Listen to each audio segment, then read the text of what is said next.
Discussion keeps the world turning. This is Roundtable. You're listening to Roundtable with myself, Heyang. I'm joined by Steve Hatherly and Yushan in the studio. Coming up, can't make it yourself? Hire a stand-in. In the fast-paced lives of young people these days, sometimes it's easier to pay someone else to complete experiences for them. What's driving young consumers to turn everyday joys into outsourced tasks? And have you noticed WeChat's new feature of live photos, where your snapshots burst into life with sound and motion, making every moment feel vibrant and exciting? Why do people either love or hate this new feature already? Want to be part of Roundtable's Heart to Heart segment? Share your thoughts, questions, or hot takes on news, tech, and life, or whatever moves your spirit by sending us a voice memo to roundtablepodcast@qq.com. You might hear yourself on our live show. And our podcast listeners can find us at Roundtable China on Apple Podcast. Now let's shift gears. Too busy to jog? Let someone else run literally for you. From unboxing blind boxes to running miles for fitness challenges, young people are outsourcing experiences. This stand-in economy is shaping up in unexpected ways. So whether it's exploring, assembling, or tasting, let's dive into what's behind this trend. What constitutes the stand-in economy? Oh my, I was so astonished when I first read about this. So, young consumers apparently are paying others to experience with them or even on behalf of them on certain experiences. So there is a new word for it called stand-in economy, like Heyang you just mentioned. And here's an example of it. So during China's National Day holiday, an increasing number of tourists hire part-time climbing companions. And mostly they are just university students who are trying to earn a bit of money during their vacations, holidays. And these young people, they offer their service to just help navigate the map for them or just provide emotional support, like cheering them up when they feel tired on their way up to the mountain, and they give snacks, they help you to take care of your toddlers and babies, and essentially they're like a helper to your journey, and also they provide you with anything you might need during that journey. And these people, their service is not really that high charging if you look at the price, because according to the data here, costs of hiring such a personnel only takes like 300 to 500 yuan, which is approximately 40 to 70 US dollars per trip. So, and in the meantime, it's in high demand here in China. Really? I'm so surprised. It makes me sound like a cheapskate, but I'm going to say it anyway. 300 yuan? I'm not paying for this. It's pricey. 300 might be the lower end. It goes up to 500, you said. This one, and we're going to go through some different examples where my reaction will be, what? But with this one, I kind of get it. If you're going hiking with your family and you've got a couple of kids and you're new to the mountain, you don't know where you're going, you don't know any information about it, hiring a local student who will take your pictures for you, carry your snacks for you, help to take care of the kids, as you mentioned. It's kind of like a guide. Right. In a sense. So if you're hiring a guide, it's going to take much more than just 300 to 500 yuan. I've been so out of this world. What? So Inflation. this one I kind of get. This one I kind of get. But can I just add one more small thing? That taking care of your kids and allowing some college student to do that depends on maybe how old the kids are. Sort of bring in entertainment a little bit, but what is her name? Nicole Kidman. She starred in this TV series last year or the year before, can't remember, called Expats or Diplomats, can't remember. Anyway, the key piece of that TV show was this lady's child died in the care of some caregiver who was not licensed, and she just found some young college graduate and said, I can take care of your kid, when they went on a tour, and then the kid sadly passed away. Anyway, so giving away the reins to look after your kids, especially if they're young, yeah, I would have second thoughts about this. I think it's a lot of responsibility. But if it's somebody who's a pro in doing this, then I think 300 to 500 yuan, yes, okay, that's qualified. I think here it's not referring to something so extreme as of take care of you 24/7. It's really just help you to hold them when you're tired yourself, and plus the parents are on the trip with you this whole time. So Yeah, well, sure. there's a less of a chance for extreme cases, but you're right. It's Yeah. okay. So then let's talk about the other stranger types of stand-in economy, because some of them really just make me scratch my head a lot. This is my favorite one. Stand in drinking milk tea. What is that? So milk tea brands, they'll collaborate with other brands to launch new products. And sometimes it's difficult for a milk tea lover to catch the latest project when they're on a business trip or when they're on a diet or when they're busy at the office or whatever, right? So what they do is they hire a stand-in drinker.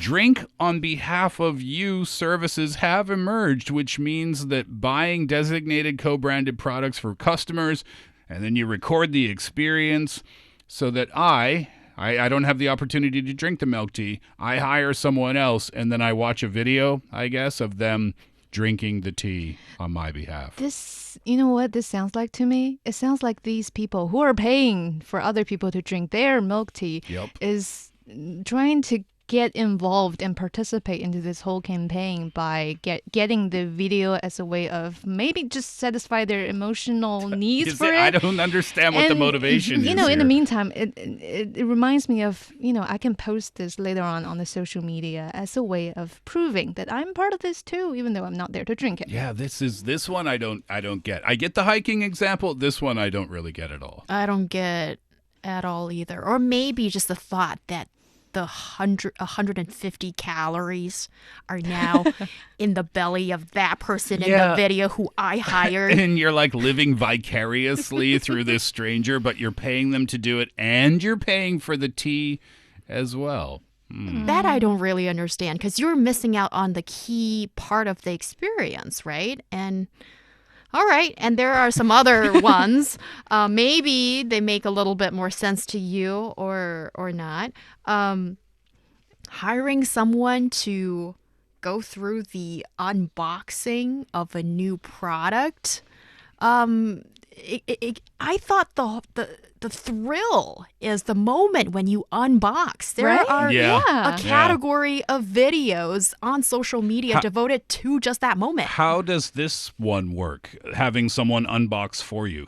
So basically, consumers place orders through live streaming platforms, and then the anchor of that live streaming will unbox on site and shows the result in real time to tell you, oh, you ordered this box. This is what's inside. Oh, okay. It makes a little bit more sense now because they're blind boxes. Can you explain what blind boxes are? You're buying something, but you don't know what's inside. Yeah, that's a perfect directional definition of what blind box is. So you buy something that's within certain series or categories of products that you have a general idea of what it might be, but you don't know what exactly it looks like or which shape or which, like style it's in. So some people just buy the whole entire series and open them one by one in order to collect the whole series. But people like me who's not really so crazy about this unboxing blind box thing, I just get one and unbox it and realize, oh, that's cute. Oh, I got one of these instead of one of that. Maybe I want that more. Maybe I can buy a new one. That's the charm of unboxing, you see? So it's kind of like a controlled lottery system of getting a good... This one's for people who have zero patience. Or like -1 patience. Because you order a blind box, you can't even wait for it to come to the house to unbox it yourself. You just have to know immediately what's inside. Okay, that sounds like a pretty niche market. And what about the stand-in role in terms of jogging, going to the gym, doing all these sports things? So you aren't So the person who's paying for this service is not actually exercising or paying somebody else to do it? Is that what's happening? Apparently, it points to people hiring other people to run on their behalf. And the charges are based on What's the point of running that? distance and time requirements. So, yeah, the longer you run, the bigger price you're paid. Yeah, because sometimes these sports apps that people will sign up for, they have tasks that need to be completed, right? You need to run this amount of distance, maybe in this amount of time. And people, I guess, are feeling the pressure to complete those tasks, but for one reason or another, maybe they don't want to do it, maybe they're feeling lazy, maybe they woke up late, maybe they're too busy or on a business trip. They're getting other people to do it for them to complete those fitness tasks. Okay. It's just amazing to see how young people are coming up with new ideas to earn money. Okay, so you're assuming the younger person is the one that's providing the service, and whoever's paying for this stuff, that person, I need to know that person. Yeah, it sounds like what's the motivation here, right? Yeah, but also, can I please add one more of these examples, and we'll definitely get into the whys. There's one more stand-in economy example that I find to be weird is you pay someone to assemble a Lego set for you, put together a puzzle for you. I mean, so you just want the end result. Yeah, right. Okay, so that's apparently part of the stand-in economy. Again, that one makes a little tiny bit of sense to me because maybe you do enjoy the end Lego product or the puzzle and you see it as kind of art, but you don't enjoy the process of going through the creation of that art, then you just get somebody else to do it. Okay, in light of all these a little bit understandable, a little bit strange things that we've sort of walked through off this list, why do you think people are shelling money on this? Sometimes it's just about, well, it struck me as if sometimes people just aim for certain outcomes, regardless how they get to that outcomes, especially for younger generations. Sometimes we just don't really necessarily have to be there in person in order to get certain results, like miles on a treadmill. Or, for example, if someone's willing to just put together the Lego set of Sauron from Lord of the Ring, the whole set for me, I'm willing to pay for that. How much are you willing to pay for it? I mean, here, I guess they charge based on the set and also the delivery time that's asked by the customers and also the difficulty of it. So, I don't know, maybe 500 to 1,000? I kind of get that one. And I get the standing in line for you if you're too busy and a new shoe comes out or something like that. They have these services in the West as well. You hire somebody to go stand in a line for you. I even, I'm reaching a little bit, but I even get the stand-in jogging one. If you're regularly reaching your fitness goals and there's some sort of, I don't know, punishment or something if you don't reach it on one particular day, so you just get somebody to do it temporarily. Okay, I get it. It's like a one-time fix type thing. So why would people do this? It saves them time. It saves them effort. If they happen to be really, really busy in their own lives or they just don't have the patience for one particular thing, then I think that's the motivation for the consumers to go through with something like this. Yeah, and sometimes it comes with controversies as well, I believe, because I was reading that one particular area, which is about playing games using your account and for you. It's like leveling up for you in the games. You hire somebody else to get you past a level that you can't get past yourself. Yeah, personally, I can just imagine how helpful that is because I face numerous fights that I wish I'm helped by some, pros to, just to win it and get to the next storyline. But here is the controversy that once you give your account to someone and there's like money involved, like trading involved on hiring people in that process, there's like legal conflicts or things that you necessarily can't sort out and happening in between. And that's why on a lot of at least here in China, I see a lot of game institutions and game companies labeling it clearly that it's not allowed for players to trade their account with other people just for leveling up. And I think that's a good way, especially if it's like adolescent or just teenagers or younger children who is playing the game there and don't know better and just want to level up as fast as they can, and in the meantime think they hire someone, but it can be a con that they're getting into. And a lot of these games actually ban kids from playing, and there are some pretty strict regulations in China in terms of the time to play to game for adolescents, and yeah, that's been going on for a few years, and I think we've seen some pretty positive results coming from it. What about the I don't know, legal ramifications of someone else constructing your Lego tower or what have you, or your furniture? They have those services in the West. Someone will come and build your sofa for you. What happens if they damage it?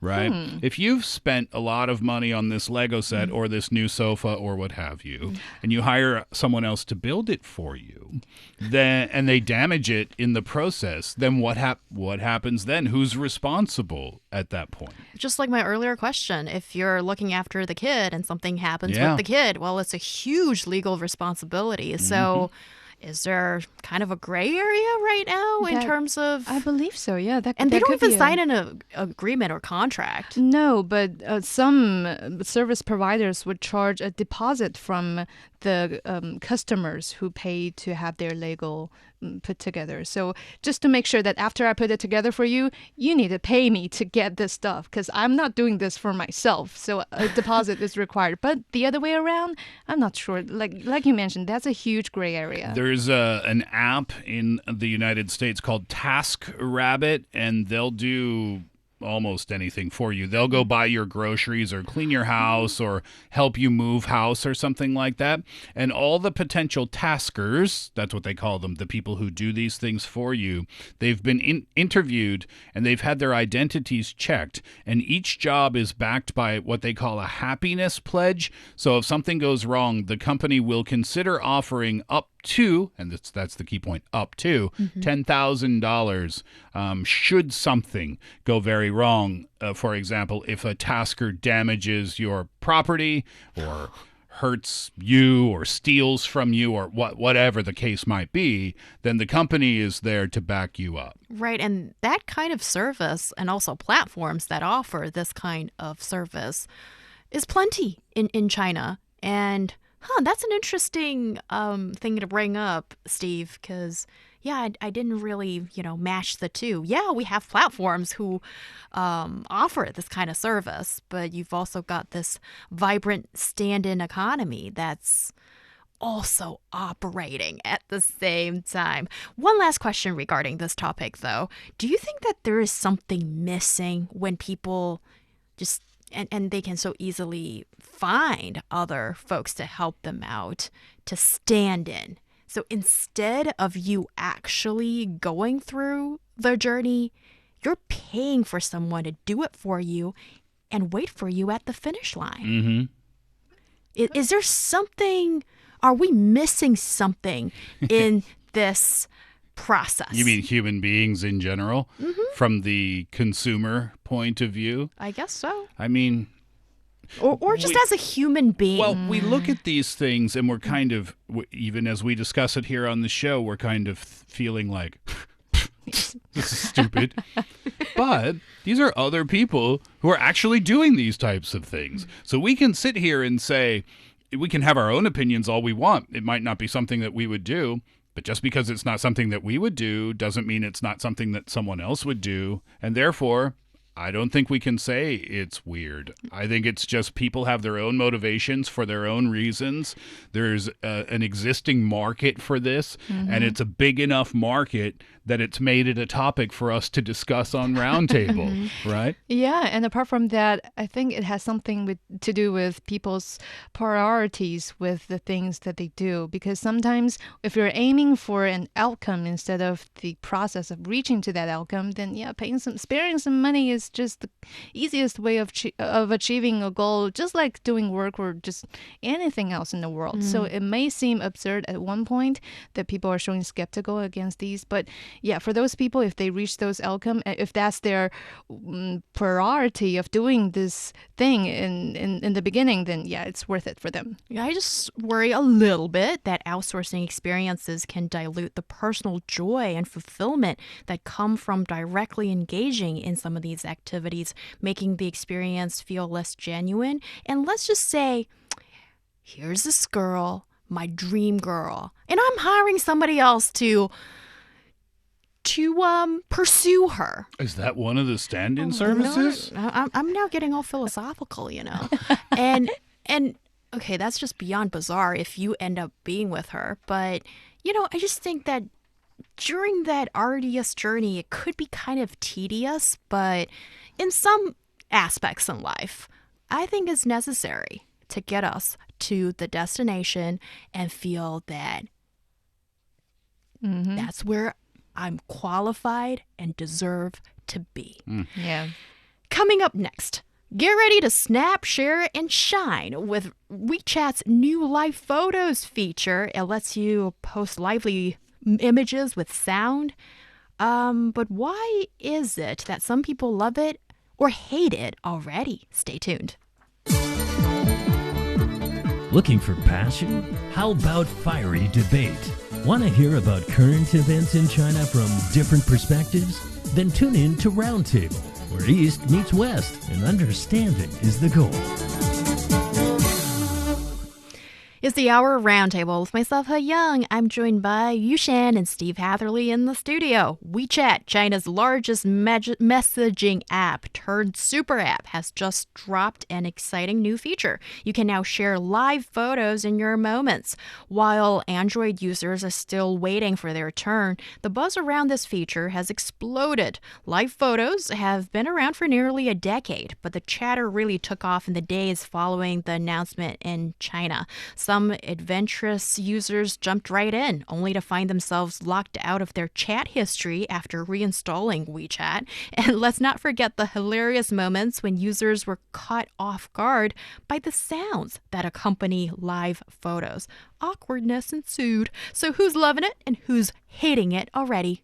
Well, at least I can tell that many iOS system users are loving it as they can use it, comparing with Android users of certain phone modules as well. Personally, I've never tried sending a live photo in my WeChat moments yet, but I've seen people sharing on their moments, and for me, the viewing experience is kind of complicated as a way that when I just want to see a picture, I expect to see a picture within just maybe like very short glance, and that's all. But instead, I'm given a live photo, aka a small, tiny video of sort. 2-3 second video max, right? These aren't long videos at all, but they are in video format. Featuring sound, people talking in the background, and shaking, shooting angles and stuff. So why am I looking at that when I just want to watch pictures, see pictures? What about you, Steve? I was looking at our dear Yushun's live pictures in the office earlier today, and I didn't enjoy them. Not because of Yushan's... Sorry, Yushan. No, it has nothing to do with Yushan personally. It's the sound thing that you already mentioned. We work in a relatively quiet office, and Yushan was like, "Oh yeah, I put some live photos on my WeChat." So I went and I opened it up, and the office is quiet, and all of a sudden you just click on the picture, and then you hear this like, and the whole office stops and turns and looks. So I was like, "Oh, so sorry." That's the thing that I don't like about these, is that, you're totally caught off guard when they're really noisy. I think I've cracked the code as to why people are loving this and why they're hating it. I think the people that are loving it are the people that are doing it themselves. So when they're doing it themselves, they're happy to look at other people's attempts at live photos because they know they're trying and they want to see what other people are trying too. So I get that. Why people are hating it is because people are still figuring out how to effectively take a live photo so that it's aesthetically pleasing, so that the sound and the video works well together with the lighting and the theme or what have you. I think people are still trying to figure that out. So you've got a bunch of amateurs essentially trying this new tool out. So the videos don't look great so far. Plus you get the sound element, and that's why some people are annoyed by it. That's my guess. Right. And what benefits does WeChat expect to gain by introducing live photos? The company must feel this is a great feature. Otherwise, why would they roll it out, right? I mean, it definitely captures attention, as we've already discussed previously. Like, live photos put right there is already an engaging experience to have you as if you're jumping inside that photo and experience what the person taking that photo was experiencing at that upon that shot was taken. So it's definitely like a dynamic experience for you to get more engaging, get the full experience. But on the other hand, I guess, not everyone is looking into getting such an immersive experience into other people's moments. Yeah, it's a double-edged sword. I mean, from WeChat's point of view, it gives them a little bit of a competitive edge, right? It allows it to differentiate itself from its competitors, and it gets people talking. And therefore you could attract new customers. But again, that's a double-edged sword, because if the thing that's getting people talking is annoying people, well, that might not be the attention that you want. But there's no doubt that everybody's talking about it these days. Do you think that this might change the way that people share content on this platform, or maybe they would like to do it elsewhere? Yes, I do, because I think that it is new. And people are having fun with it now. And that's why some people like it and some people don't. But people are going to keep trying to get better and better at it. Or just ditch it. Or throw it away. But the users that continue with it will get better and better at taking these live videos. And I think it will influence how people share their moments in the future. And Steve, didn't you say, like right before the show or something like that, in the English-speaking social media world, live photos have been around for a long time. Yeah. So you would regularly see live photos on... see them everywhere. Yeah. If you get the storyline enriched, why not? Right? I just don't want to get vertigo. Simple as that. People be kind. And that brings us to the end of today's show. Thank you so much, Steve and Yushan, for joining the discussion. I'm Heyang. We'll see you next time.